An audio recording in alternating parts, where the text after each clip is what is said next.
أعوذ بالله من الشيطان الرجيم.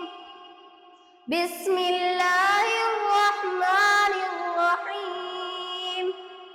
أرأيت الذي ينهى عبدا